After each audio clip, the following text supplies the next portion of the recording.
ٹھیک ہے.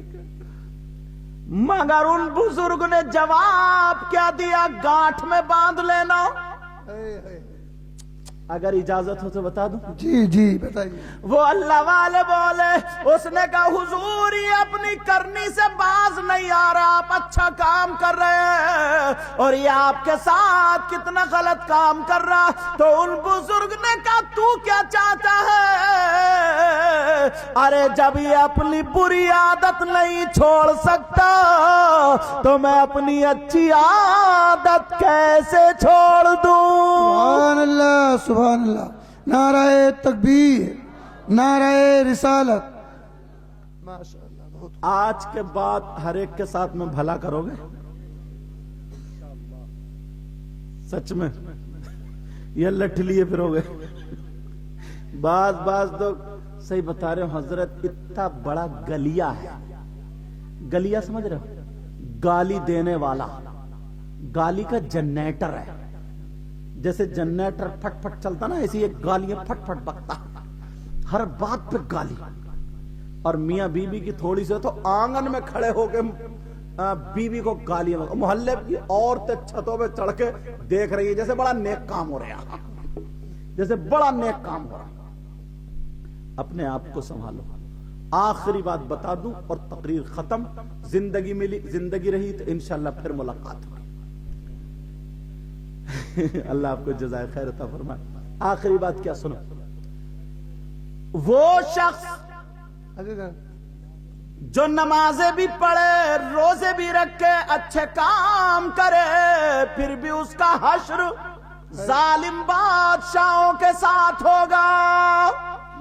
کون ہے وہ ظالم بادشاہ؟ کون؟ فرعون، قارون، نمرود، حامان، شداد. آج کے دور کے میں کسی بادشاہ کا نام ہی نہیں لیتا. ظالم بادشاہ کے ساتھ اس کا حشر ہوگا. کون ہے وہ؟ وہ ہے جو اپنی بیوی پر ظلم کرتا، تماچے مارتا، تھپڑ مارتا ہے، بات بات پر طلاق کے جھٹکے دیتا ہے اور بیوی کو ناک ستاتا ہے اور اس پہ عیب لگاتا ہے، بیوی کو گالیاں بکتا ہے. اگر وہ نمازیں بھی پڑھے، اچھے کام بھی کرے، بیوی پہ ظلم کرنے کی وجہ سے اللہ تعالیٰ اس کا حشر ظالم بادشاہوں کے ساتھ کرے گا. بہت خوب بہت خوب. اب باقی تم جان لو تمہارے کیا حال ہے، مجھے تو پتہ نہیں.